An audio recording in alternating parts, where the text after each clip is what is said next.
Hello viewers, অচ্যুতদার free coaching চ্যানেলে তোমাদের সকলকে স্বাগত জানাই।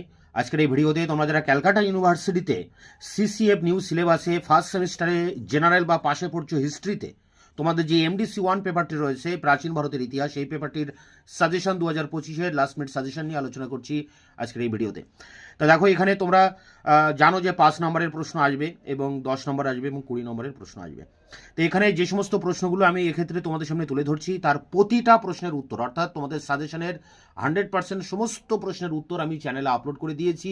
এই ভিডিও ডেসক্রিপশন বক্সে তোমরা এর অ্যান্সারের প্লে লিস্ট পেয়ে যাবে বা সমস্ত প্রশ্নের উত্তরের লিঙ্ক পেয়ে যাবে। দেখো, প্রথমে বিভাগ ক, যেখানে 5 নম্বরের টিকার জন্য কয়েকটি প্রশ্ন তোমাদেরকে পড়তে হচ্ছে। প্রাচীন ভারতের প্রত্নতাত্ত্বিক উপাদান হিসেবে মুদ্রার গুরুত্ব বা লেখের গুরুত্ব, দুটোর একটা পরীক্ষায় আসবে, হয় মুদ্রার গুরুত্ব বা লেখের গুরুত্ব। পরেরটি দেখো, প্রাচীন প্রস্তর যুগ বা আসতে পারে মধ্যপ্রস্তর যুগের বৈশিষ্ট্য। পাথরের যুগের উপরে তোমরা এই প্রাচীন আর মধ্যপ্রস্তর দুটি যুগই পড়বে, একটি আসার চান্স রয়েছে। পরেরটি দেখো, একটাই ইম্পর্টেন্ট, হরপ্পা থেকে হরপ্পার নগর পরিকল্পনার বর্ণনা দাও। পরেরটি দেখো 4, এটা একটাই আসতে পারে এবং পরের 4 থেকেও একটা আসবে, গান্ধার শিল্প এবং মথুরা শিল্পের বৈশিষ্ট্য, দুটোর একটা আসবে, তবে গান্ধার শিল্প বেশি ইম্পর্টেন্ট। পরেরটি দেখো, বৈদিক যুগ থেকে ঋগ বৈদিক নারীদের অবস্থা কেমন।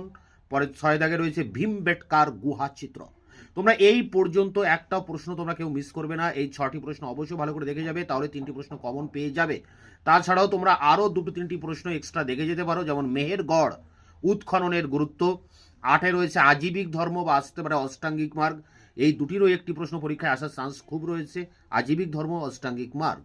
পরেরটি 9 কৌটিল্যের অর্থশাস্ত্র এবং শেষ প্রশ্ন সভা সমিতির বৈশিষ্ট্যগুলি আলোচনা করো। তা দেখো, এখানে এই যে প্রশ্নগুলো আমি বললাম 5 নম্বরের, এর প্রতিটা প্রশ্নের উত্তর চ্যানেলে দেওয়া রয়েছে, তোমরা এই ভিডিওর ডেসক্রিপশন বক্সে তার অ্যান্সারের লিঙ্ক পেয়ে যাবে। এরপরে দেখো বিভাগ খ, অর্থাৎ 10 নম্বরের প্রশ্ন দুটি লিখতে হবে, তার জন্য তোমরা এখানে 5টি প্রশ্ন ভালো করে দেখে যাবে। প্রথম প্রশ্ন, প্রাচীন ভারতের ইতিহাস রচনায় দেশীয় সাহিত্যিক উপাদানের গুরুত্ব।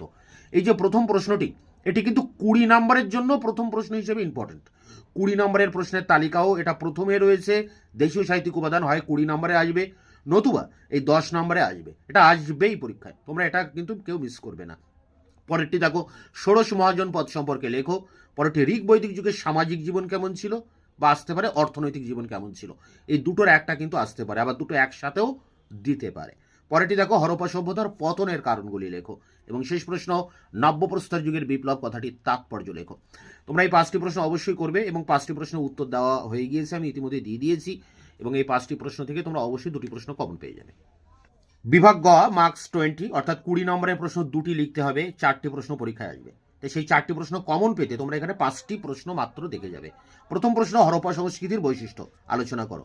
পরেরটি, মগধ সাম্রাজ্যের উত্থানের পশ্চাতে ভৌগোলিক ও অর্থনৈতিক কারণগুলি কী ছিল।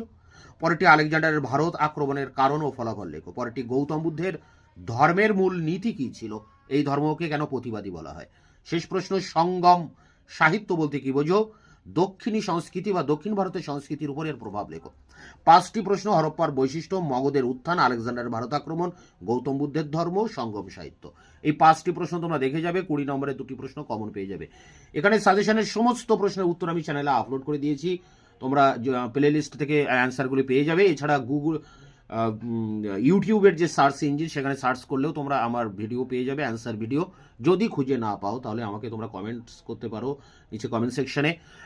এছাড়া আমার হোয়াটসঅ্যাপ নম্বরেও তোমরা যোগাযোগ করতে পারো, আমার হোয়াটসঅ্যাপ নম্বর 8327540655। দেখা হচ্ছে অন্য কোনো ভিডিও ক্লাসে, ততক্ষণ চ্যানেলকে তোমরা সাবস্ক্রাইব করে রাখবে, বন্ধুদের কাছে শেয়ার করবে এবং ভিডিওটি ভালো লাগলে অবশ্যই এটা লাইক দেবে।